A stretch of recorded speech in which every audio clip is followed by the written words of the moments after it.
हरिओम. भक्तिविजय ग्रंथाची आरती.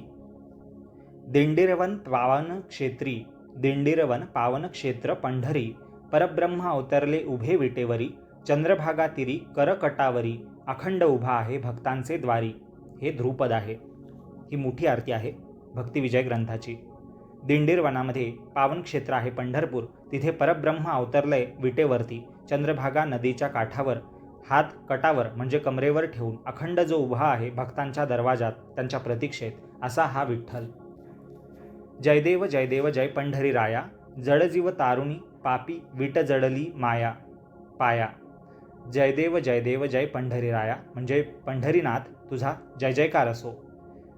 जडजीव तारुण पापी वीट जडली पाया म्हणजे जडजीवांना तारून, पापी लोकांना तारून उद्धरून तू तुझ्या पायाशी वीट जवळ केली आहे. हे आहे पहिलं कडवं. आता पुढील दुसरं कडवं.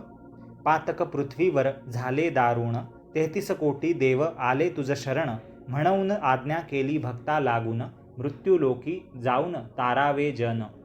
म्हणजे खूप पाप झाले आहेत या पृथ्वीवर, होत आहेत, आणि ते दारुण म्हणजे कठीण पाप 33 कोटी देवसुद्धा तुला शरण आले आहेत, आणि म्हणून तू आज्ञा केलीस भक्तांना की मृत्यूलोकात म्हणजे पृथ्वीवर जाऊन सगळ्या भक्तांच्या रूपाने सगळ्या देवांनी तारावं, लोकांना मार्ग दाखवावा. तिसरं कडवं. प्रथम विप्रकुळी जयदेव झाले, तस्कराने हस्त चरण तोडले, पद्मावतीस छळता प्राणा त्यागले, अष्टपदी म्हणून प्रेत उडविले. विप्रकुळात म्हणजे ब्राह्मण कुळात पहिल्यांदा जयदेव हा संत भक्त झाला. तस्करांनी, चोरांनी त्याचे हात पाय तोडले. पद्मावती हिला छळ करून प्राणांना त्यागलं. अष्टपदी म्हणून प्रेत उडवलं गेलं. ही कथा सुरुवातीच्या अध्यायामध्ये येते. मारुतीचा अवतार तो तुळशीदास, काशीमध्ये त्याने धरला रहिवास. पुढे मारुतीचा अवतार तुळशीदास झाला, संत तुळशीदास, आणि काशीमध्ये त्याने रहिवास केला. 5वं कडवं. अयोनी संभव भक्त दोघे जन्मले, कबीर नामदेव नाम पावले, नामयाचे संगे देव जेविले, कबीर गृही हरीने शेले विणले.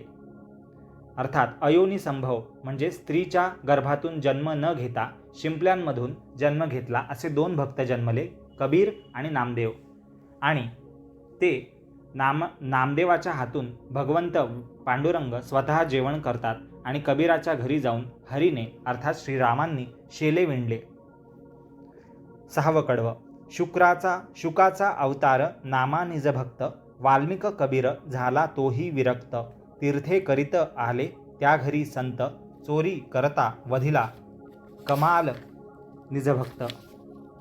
तर शुक मुनींचा अवतार हा पुढे निजभक्त झाला, आणि तो नामा होता, आणि वाल्मिक कबीर झाला तोही विरक्त होता.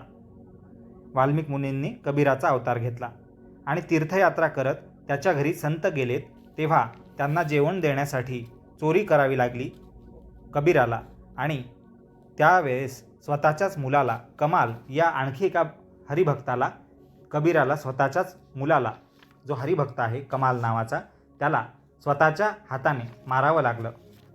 ही कथा पुढील अध्यायात आली. पुढील 7वं कडवं. निवृत्ती ज्ञानेश्वर 3रे सोपान, ब्रह्मा विष्णू महेश नटले आपण, चितशक्ती मुक्ताई निज खूण जाण, मांडे केले सत्वर पाठीवर जीर्ण.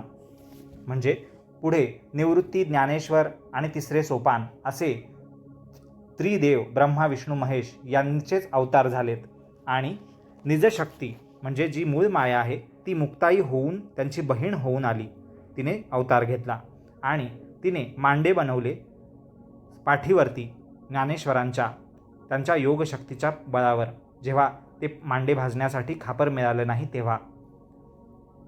पुढील 8वं कडवं. संन्याशाच्या पोटी जन्म म्हणून, निंदा करती ग्रामी सर्व ब्राह्मण, त्यांचे व्हावयास द्वैत खंडन, महिषामुखे वेद म्हणवले जाण. संन्याशाच्या पोटी जन्म घेतला म्हणून या 4ही भावंडांना अर्थात निवृत्ती, ज्ञानेश्वर, सोपान आणि मुक्ताबाई या 4हींना कोणी समाजात स्वीकारत नव्हतं, त्यांना वाळीतच टाकलेलं होतं. भलेही त्यांच्या आईवडिलांनी देहांत प्रायश्चित्त घेतलं होतं तरीसुद्धा. आणि असं असूनही निंदा करत होते सगळे लोक गावामध्ये. आणि या त्यांच्या द्वैतबुद्धीचं खंडन व्हावं, कणाकणात प्रत्येक जीवामध्ये परमेश्वर व्याप्त आहे हे कळावं, हे प्रत्येकाला समजावं, यासाठीच ज्ञानेश्वरांनी रेड्याच्या मुखून, म्हैशाच्या मुखून तोंडून वेदांचं ज्ञान बोलून दाखवलं. पुढील कडवं 9. नामा ज्ञानेश्वर गेले तीर्थासी, पंथ क्रमिता उदक न मिळे त्या देशी, स्तवन करिता तुझे तू पावलासी, उदके भरून कुश्व कूप देऊन फिरविसी. तर पुढील कथा अशी आहे की यात्रा करत असताना प्यायला पाणी न मिळाल्यामुळे परदेशामध्ये स्तवन करताना उदक भरून पाणी ओथंबून वाहील अशा पद्धतीने विहिरीला पाणी ओसंडेपर्यंत तू दिलंस नामदेवाला आणि देऊळसुद्धा फिरवलंस नामदेवाचं कीर्तन ऐकण्यासाठी भगवंताने. पुढील 10वं कडवं. तीर्थे करुणी आले पंढरपुरासी, ब्राह्मणाने प्रायश्चित्त दिधले देवासी, चतुर्भुज रूप दाखवून त्यासी, संशय त्यांचा नेला सर्वही लयासी. म्हणजे चतुर्भुज असं विष्णुरूप दर्शन देऊन त्यांचा सगळा संशय नष्ट केला, लयाला गेला. पुढील 11वं कडवं. पांगुळ शक्तिहीन तो कुर्मदास, व्हावे तुझे दर्शन मनी जडली आस, नामा घेऊन सवे जाता भेटीस, मायाच्या हृदयी केला रहिवास. तर जो कुर्मदास नावाचा शक्तिहीन असा अपंग असा जो देहाने आहे भक्त, तर त्याला तुझं दर्शन होण्याची इच्छा होती, तर त्यालासुद्धा तू एका विशिष्ट पद्धतीने दर्शन दिलंस रस्त्यामध्ये. आणि नामाला जेव्हा भेटीस जात होता तेव्हा मायाच्या हृदयात तू रहिवास केला, लपून राहिलास. पुढे 12वं कडवं. राका आणि गोरा होते कुल्हाळ, नकळत बाळ हत्या घडली तात्काळ, चिखल मखिता त्याने तुडविले बाळ, पिली घालून केला अग्निबंबाळ. तर गोरा कुंभार, राका वगैरे असे जे भक्त झालेत त्यापैकी गोरा कुंभाराच्या नकळत बाळहत्या घडवली. तो हरिभजनात तल्लीन असताना त्याच्या पायाखालच्या चिखलामध्ये मडकी बनवण्यासाठी जो चिखल मळला जात होता त्यामध्ये त्या लहान बाळाला तुडवलं गेलं. आणि पुन्हा त्या मुलाला पुढे काय होणार अशी चिंता त्याच्या आईला लागली.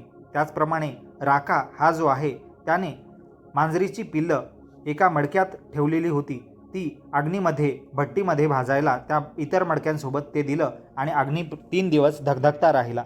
आणि आता त्या मांजरीच्या पिलांचं काय होईल अशी चिंता उत्पन्न झाली. पुढील 13वं कडवं. विठ्ठल विठ्ठल नामे करिता गजर, पिली पुत्र तेव्हा उठती सत्वर, स्त्रीसी ताडन करीती करिता गोरा कुंभार, शपथ देता त्याने तोडिले कर. अशा प्रकारे विठ्ठल विठ्ठल असा नावघोष गजर करताना त्या राकाची भक्त राकाची पिलं, मांजरीची पिलं पुन्हा जिवंत करून आणलीत बाहेर. आणि त्याचप्रमाणे चिखलामध्ये तुडवला गेलेला गोरा कुंभाराचा पुत्र तो सुद्धा पुन्हा एकदा जिवंत करून दिला गेला भगवंताच्या कृपेने. आणि आपल्या नामस्मरणात हरिभजनात व्यत्यय आला स्त्रीच्या ओरडण्यामुळे, कारण की मूल पायाखाली तुडवलं गेलंय म्हणून गोरा कुंभाराला राग आला आपल्या स्त्रीचा. त्याचप्रमाणे त्याने शपथ देताच हात तोडले स्वतःचे. 14वं कडवं. द्वैत भेदे शंकर नरहरी सोनार, त्यासी दिधले दर्शन होऊन शंकर, जनीचे काज करुनी टाकीतसे केर, ऐसे भक्त किती सांगू अपार. म्हणजे द्वैत भेद शंकराच्या ठिकाणी नरहरी सोनार यांच्या मनात उत्पन्न झाला.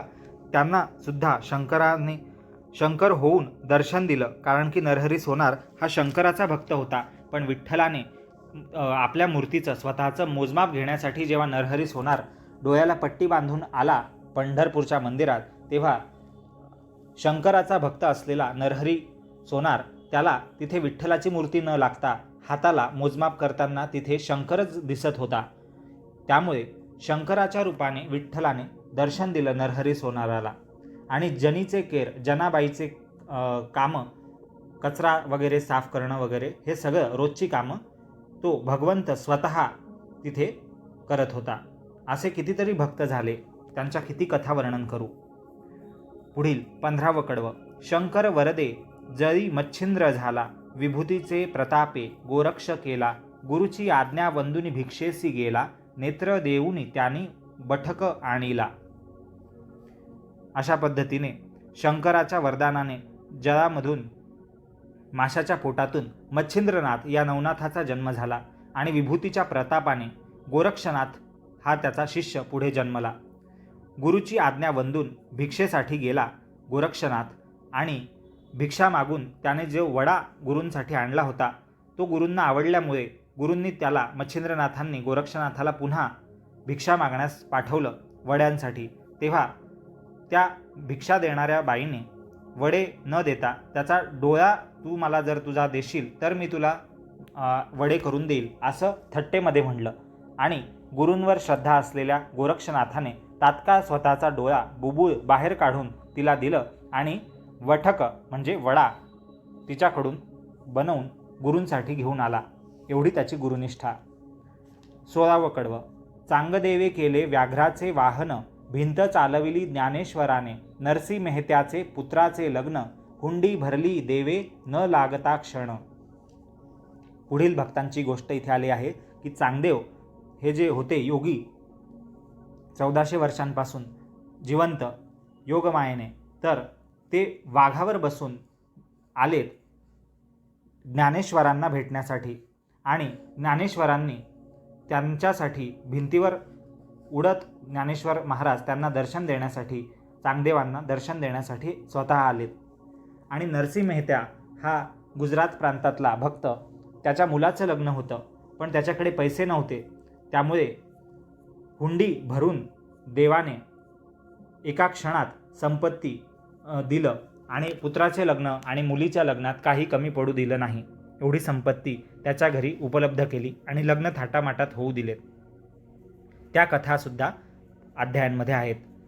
17वं कडवं. रामराजा याची भक्ती देखोन, विद्यानगरी देवे गेले आपण, भानुदास गेले शुद्धी कारणे, हार दिला त्याला होती नवरत्ने. तर रामराजा हा जो भक्त आहे त्याची भक्ती पाहून विद्यानगरामध्ये देव स्वतः पंढरपूर सोडून गेले होते आणि भानुदास याला शुद्ध करण्यासाठी, याच्या शुद्धीसाठी हारसुद्धा रत्नांचा नवरत्नांचा त्याला दिला भानुदासाला. आणि कारण भानुदासाला विठ्ठल परत पंढरपुरात आणायचा होता आणि त्याच्या आग्रहासाठी त्याला नवरत्नांचा हार विठ्ठलाने त्याच्या गळ्यात, स्वतःच्या गळ्यातला हार जो रामराजाने अर्पण केलाय तो त्याला अर्पण केला, आपल्या भक्ताला भानुदासाला दिला. 18वं कडवं पुढचं. राजा पाहू गेला तव हार नाही, भानुदासा कंठी सापडला पाही, नेमुन्या सुळी नेला लवलाही, शाखा पल्लव आले शुळासी पाही.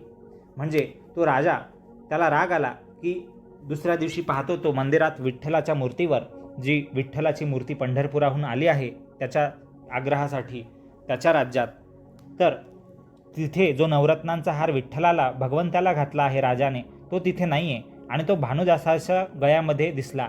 आणि मग भानुदासाला शिक्षा म्हणून सुळावर चढवण्याचा आदेश झाला. पण सुळी द्यायच्या वेळेस तिथे सुळाच्या ठिकाणी, त्या फाशीच्या ठिकाणी शाखा आणि पल्लव म्हणजे फांदी आणि पानं फुलं असलेलं असं एक सुंदर झाड उत्पन्न झालं आणि ते पाहून सगळ्यांना आश्चर्य वाटलं.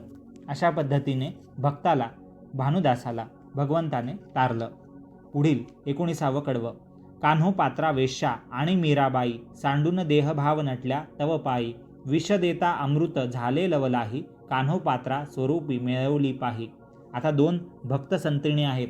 कान्होपात्रा ही एक वेश्येची मुलगी होती आणि तिला जेव्हा एका तिथल्या अधिकारीने, राजाने पकडून आणायला लावलं स्वतःसाठी, सुखासाठी, तेव्हा कान्होपात्रा ही जायला तयार नव्हती आणि तिच्या इच्छेसाठी जेव्हा तिला पकडून नेणार तेवढ्यात ती विठ्ठल मंदिरात विठ्ठलाच्या मूर्तीमध्ये परमेश्वराने स्वतःच्या स्वरूपामध्ये तिला विलीन करून घेतलं.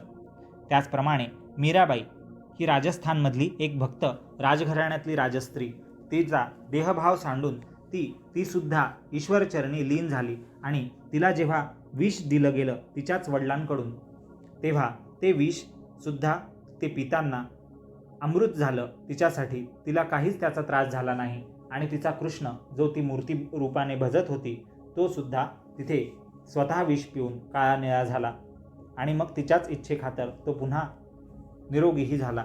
अशी ही सगळी कथा. पुढील 20वं कडवं. अन्नाचा दुष्काळ पडिला बहुत, मंगळवेढ्या होते दामाजी पंत. पंढरपूर क्षेत्रीचे जन समस्त, ऐकून कीर्ती त्यांची आले धावत.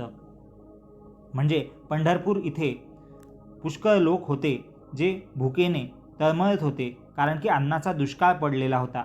पण मंगळवेढा हे तिथून जवळच असणाऱ्या गाव होतं जिथे दामाजी पंत हे मोठे अधिकारी होते आणि त्यांनी काय केलं तर अन्नदान द्यायला सुरुवात केलं दुष्काळामध्ये, स्वतःच्या संपत्तीतलं, त्याचबरोबर राजकीय संपत्तीतलं. आणि त्यांची कीर्ती ऐकून त्यांच्याकडे याचना करायला, भिक्षा मागायला सर्व लोक यायला लागले, दुष्काळातले ग्रस्त. पुढे ऐका. 21वं कडवं. दामाजी पंताचे हृदय कोमल, आज्ञा करोनी धान्य लुटवी सकळ. मुजुमदार तेथे होता चांडाळ, यवना लागी त्याने लिहिली खबर. म्हणजे दामाजी पंतांचे हृदय फार कोमळ असं होतं, दयावान असे त्यांचा स्वभाव होता आणि आज्ञा करून त्यांच्या धान्यातल्या कोठाराचं, राजधान्याच्या कोठारातलं त्यांनी सगळं धान्य लोकांना पाहिजे तितकं घेऊन जा असं त्यांना आज्ञा केली. आणि मग त्यामुळे सामान्य जनतेला ते धान्य दुष्काळामध्ये अमाप पद्धतीने प्राप्त होत राहिलं. असे 6 महिने ते धान्य लुटत राहिलं. त्यानंतर तिथला जो मुजुमदार होता, दुसरा पदाधिकारी, त्याला हे कळलं आणि त्याचा वाईट स्वभाव होता. त्याने तिथल्या यवन राजाला किंवा बादशहाला, अधिकाऱ्याला वरच्या खबर केली की अशा पद्धतीने सरकारी धान्य, सरकारी दरबाराचं धान्य, कोठार लुटवलं जातं आहे या दामाजी पंतांकडून. पुढे ऐका. 22वं कडवं. यवने क्रोध करुनी दवडिले दूत, आणा दामाजीला बांधोनिया येथे. संकट जाणोनिया द्रव्य भरवा तेथे, अपार महिमा सखया दाविसी दासाते. म्हणजे यवनांना क्रोध आला तिथल्या बादशहांना आणि त्यांनी दूत पाठवले दामाजीला पकडून आणण्यासाठी. आणि सगळं संकट जाणून पुढे काय झालं तर भगवंत आता येणार आणि तो अपार महिमा दाखवणार मित्र बनून या दासाचा, भक्ताचा, आणि त्याचं संकट कसं निवारण करणार आहे ते आपण पाहत आहोत. अशा पद्धतीने भगवंताने वेगळं रूप घेऊन त्याचं सगळं कर्ज फेडलं. त्या बदल्यात जी रक्कम होती ती सगळी दिली दामाजी पंतांच्या अनुपस्थितीत त्या तिथल्या बादशहाला आणि त्याच्यावरचं संकट, जीवावरचं संकट सोडवलं. पुढे ऐका. 23वं कडवं. बहिरंभट होता सुज्ञ ब्राह्मण, निंदा व्हावी म्हणून झाला तो यवन. पैठणीचे अवघे मिळवणी ब्राह्मण, प्रायश्चित्त देता त्यासी करीतो बहुप्रश्न. पैठणी. आता ऐका. जे बहिरंभट आहेत ते सुज्ञ ब्राह्मण आहेत आणि त्यांची निंदा झाली जेव्हा ते यवन बनलेत. त्यांनी धर्म सोडून यवन धर्म स्वीकारला आणि त्यानंतर पुन्हा ते भ्रमात पडलेत आणि पैठणीचे अवघे ब्राह्मण मिळून त्यांना प्रायश्चित्त देते झाले आणि तेव्हा त्यांनी बहुत प्रश्नही केलेत. ती कथाही आपण पुढील अध्यायात पाहिली, बहिरंभट या भक्ताची. त्यानंतर पुढील 24वं कडवं ऐका. पैठणी एकनाथ होता ब्राह्मण, 12 वर्षे पाणी भरी नारायण. भेटी लागे आले तेथे हरिजन. भेटी लागे आले तेथे हरिजन, देऊन दर्शन गुप्त झाले जगजीवन. म्हणजे पैठण या तीर्थक्षेत्रात एकनाथ हे भक्त राहत होते आणि 12 वर्ष त्यांच्या घरी पाणी भरून नारायण स्वतः श्रीखंड्या या नावाने त्यांची सेवा करत होता. आणि तिथे जेव्हा हरिजन आलेत तेव्हा जेव्हा त्यांना कळलं की इथे विठ्ठल आहेत, परमेश्वर स्वतः श्रीखंड्या या नावाने काम करतोय, तर त्यांना भेटण्यासाठी जेव्हा दुसरे लोक आलेत तेव्हा दर्शन देऊन गुप्त झाले. अशा पद्धतीने नाथांच्या घरी, एकनाथांच्या घरी त्यांचा नोकर म्हणून काम करणारे भगवंत विठ्ठल. पुढील 25वं कडवं ऐका. मारुतीचा अवतार तो रामदास, सावध म्हणता निघून गेला वनास. श्लोक म्हणून प्रार्थेन होता मनास, तेथे जाऊन त्याते तू भेटलास. म्हणजे मारुतीने पण इतर देवतांसारखाच जसे बाकीच्या देवतांनी वेगवेगळे संतांचा अवतार घेतला, तसाच मारुतीने रामदास स्वामींचा अवतार घेतला.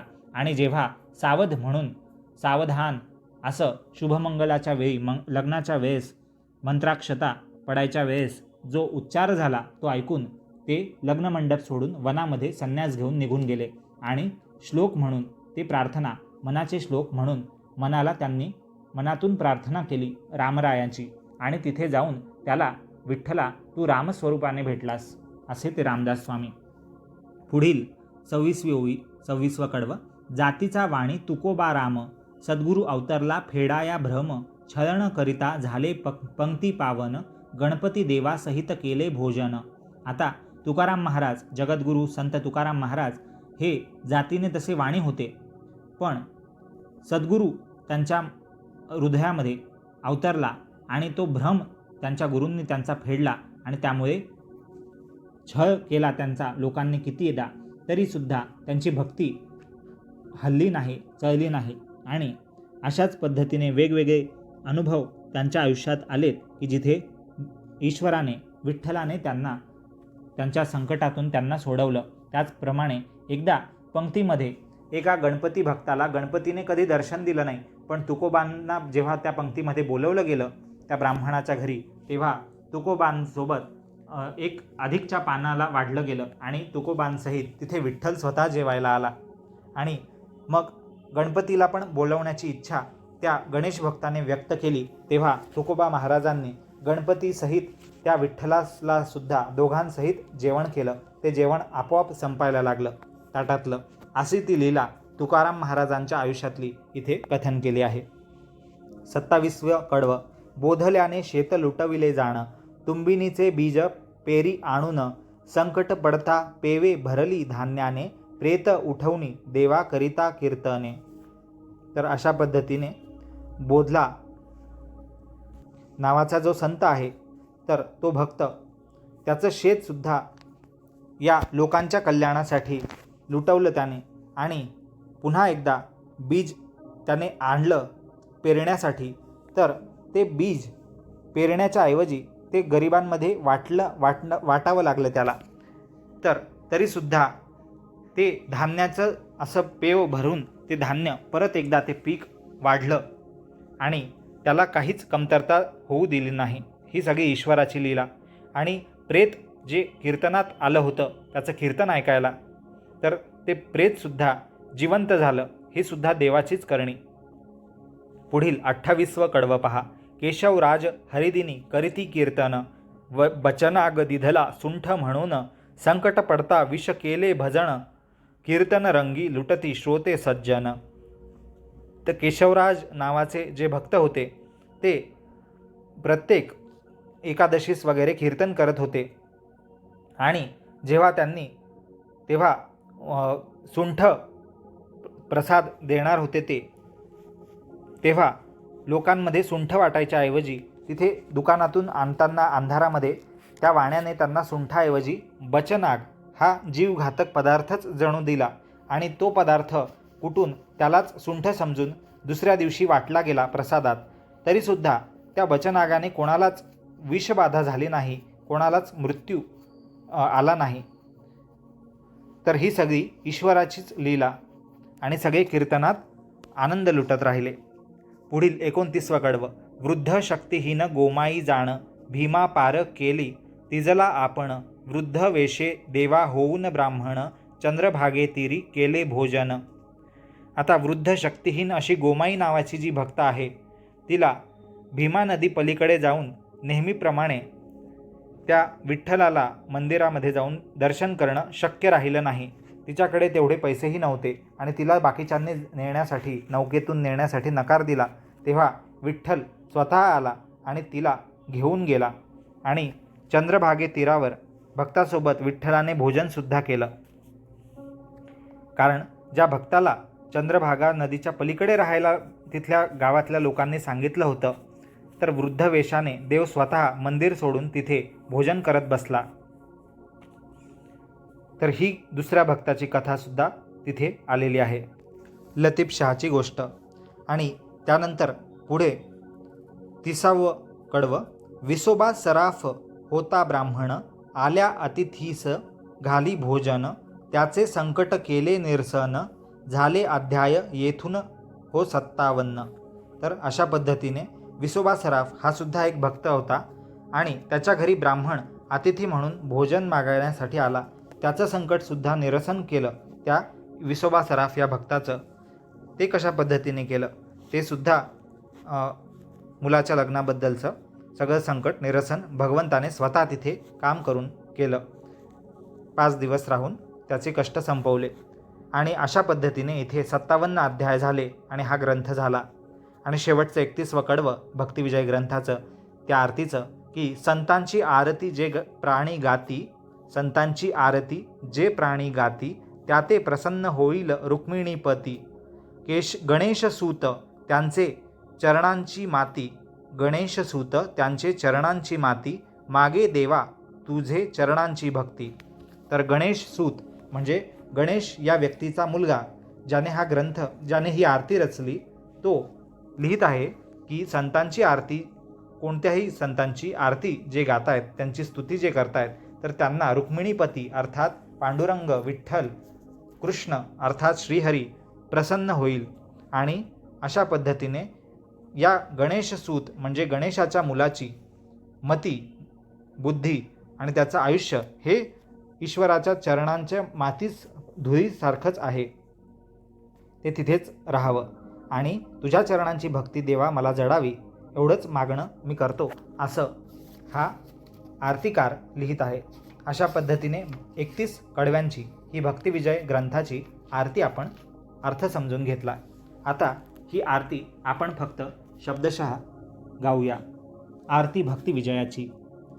दिंडीरवन पावन क्षेत्र पंढरी, परब्रह्म अवतरले उभे विटेवरी, चंद्रभागा तिरी करकटावरी, अखंड उभा आहे भक्तांचे द्वारी, जयदेव जयदेव जय पंढरी राया, जडजीव तारुण पापी विट जडली पाया, पातक पृथ्वीवरी झाले दारुण, 33 कोटी देव आले तुझ शरण, म्हणून आज्ञा केली भक्ता लागून, मृत्यू लोकी जाऊन तारावे जन, प्रथम विप्रकुळी जयदेव झाले, तस्कराने हस्त चरण तोडले, पद्मावतीसी छळता प्राणा त्यागिले, अष्टपदी म्हणून प्रेत उडविले, मारुतीचा अवतार तो तुळशीदास, काशीमध्ये त्याने धरला रहिवास, अयोनी संभव भक्त दोघे जन्मले, कबीर नामदेव नाम पावले, नामयाचे संगे देव जेविले, कबीर गृही हरिने शेले विणले, शुकाचा अवतार नामा निजभक्त, वाल्मिक कबीर झाला तोही विरक्त, तीर्थे करीत आले त्या घरी संत, चोरी करता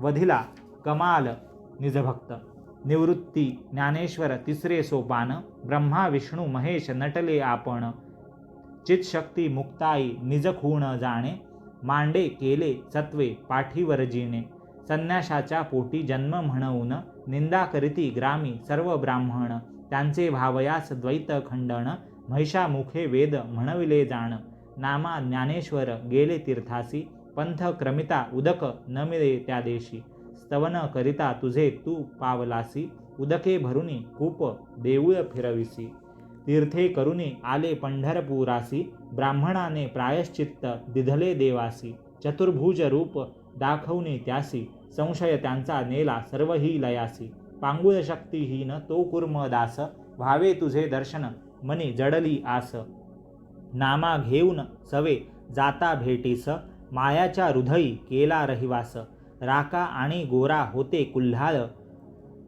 नकळत बाळहत्या घडली तात्काळ, चिखल मखिता त्याने तुडविले बाळ, पिली घालून केला अग्निबंबाळ, विठ्ठल विठ्ठल नामे करिता गजर, पिली पुत्र तेव्हा उठवी सत्वर, स्त्रीसी ताडन करिता गोरा कुंभार, शपथ देता त्याने तोडिले कर, द्वैत भेदे शंकर नरहरी सोनार, त्यासी दिधले दर्शन होऊन शंकर, जनीचे काज करुनी टाकीतसे केर, ऐसे भक्त किती सांगू अपार, शंकर वरदे जळी मच्छिंद्र झाला, विभूतीचे प्रतापे गोरक्ष केला, गुरुची आज्ञा वंदुनी भिक्षेसी गेला, नेत्र देऊनी त्याने वठक आणिला, चांगदेवे केले व्याघ्राचे वाहन, भिंत चालविली ज्ञानेश्वराने, नरसी मेहत्याचे पुत्राचे लग्न, हुंडी भरली देवे न लागता क्षण, राम राजा याची भक्ती देखोन, विद्यानगरी देवे गेले आपण, भानुदास गेले शुद्धी कारण,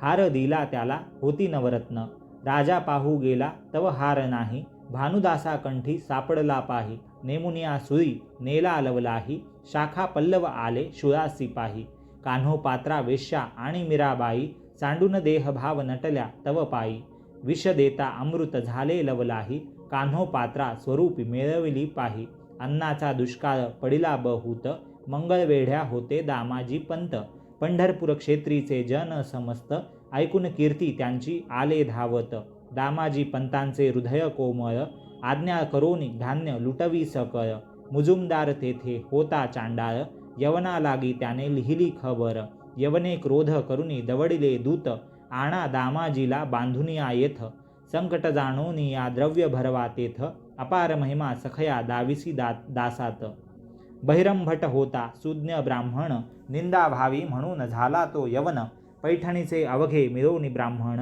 प्रायश्चित्त देता त्यासी करीतो बहुप्रश्न, पैठणी एकनाथ होता ब्राह्मण, 12 वर्षे पाणी भरी नारायण, भेटी लागी आले तेथे हरिजन, देऊन दर्शन गुप्त झाले जगजीवन, मारुतीचा अवतार तो रामदास, सावध म्हणता निघून गेला वनास, श्लोक म्हणून प्रार्थित होता मनास, तेथे जाऊन त्याते तू भेटलास, जातीचा वाणी तुकोबा राम, सद्गुरु अवतरला फेडा या भ्रम, छळण करिता झाले पंक्ती पावन, गणपती देवासहित केले भोजन, बोधल्याने शेत लुटविले जाण, तुंबिणीचे बीज पेरी आणून, संकट पडता पेवे भरली धान्याने, प्रेत उठवणी देवा करिता कीर्तने, केशवराज हरिदिनी करीती कीर्तन, बचनाग दिधला सुंठ म्हणून, संकट पडता विष केले भजन, कीर्तन रंगी लुटती श्रोते सज्जन, वृद्ध शक्तिहीन गोमाई जाण, भीमा पार केली तिजला आपण, वृद्ध वेशे देवा होऊन ब्राह्मण, चंद्रभागे तीरी केले भोजन, विसोबास राफ होता ब्राह्मण, आल्या अतिथीसी घाली भोजन, त्याचे संकट केले निरसन, झाले अध्याय येथून हो 57, संतांची आरती जे प्राणी गाती, त्याते प्रसन्न होईल रुक्मिणीपती, गणेशसूत त्यांचे चरणांची माती, मागे देवा तुझे चरणांची भक्ती. 31 कडव्यांची ही आरती भक्तिविजय या ग्रंथाची. यामध्ये जणू काही एक प्रकारे अवतरणिकाच आपण ऐकली. प्रत्येक अध्यायामध्ये जी घटना, गोष्ट, भक्ताची कहाणी, लीला घडली आहे ती संक्षिप्त रूपाने आपण या शेवटच्या अध्यायासारखीच या आरतीच्या भागातही पाहिली. या भक्तिविजय ग्रंथाचे सर्व अध्याय 13 भागांमध्ये 57 अध्याय आपण 13 व्हिडिओजमध्ये प्रस्तुत केलेले आहे. त्याआधी अनुक्रमणिकेचा आणि भक्तिविजय ग्रंथाच्या माहितीचा एक व्हिडिओ सेपरेट आहे. या पद्धतीने भक्तिविजय ग्रंथाची प्लेलिस्ट या व्हिडिओखालील डिस्क्रिप्शन सेक्शनमध्ये लिंक दिलेली आहे. ती प्लेलिस्ट तुम्ही पहिल्या अध्यायापासून, पहिल्या भागापासून 57व्या अध्यायापर्यंत म्हणजे 13व्या शेवटच्या व्हिडिओपर्यंत, भागापर्यंत पाहू शकतात. आणि भक्तिविजय या ग्रंथासारखेच इतरही ग्रंथ पाहण्यासाठी जणू काही जसे की दासबोध किंवा गुरुचरित्र संक्षिप्त रूपाने किंवा इतरही ग्रंथ, साई सच्चरित्र, गरुड पुराण, रामविजय, हरिविजय, नवनाथ भक्तिसार, दासबोध ग्रंथ, अमृतानुभव ग्रंथ, चांगदेव पासष्टी, भगवद्गीता अशा ग्रंथांचे अर्थ सांगणारे व्हिडिओज प्रत्येक भागासहित प्लेलिस्ट वेगवेगळ्या आपण त्यांच्या बनवलेल्या आहेत. आपल्या गुड रीडिंग चॅनलवर हे सर्व ग्रंथ उपलब्ध आहेत. त्यांचे अर्थ जाणून घ्या. गुड रीडिंग चॅनलला सबस्क्राईब करा. बेल आयकॉनला क्लिक करा म्हणजे येणाऱ्या प्रत्येक व्हिडिओची पूर्वसूचना, नोटिफिकेशन्स तुम्हाला मिळत राहील. हा व्हिडिओ आवडत असेल तर लाईक करा आणि आप्तपरिचित मित्रपरिवाराला शेअरही करा. कमेंट सेक्शनमध्ये तुमचे अभिप्राय लिहायला विसरू नका. यासारख्याच इतर ग्रंथांच्या आणि देवतांच्या, भक्तांच्या, संतांच्या आरत्या, त्यांचे अर्थ जाणून घेण्यासाठी गुड रीडिंग चॅनलला सबस्क्राईब करा. धन्यवाद. हरिओम.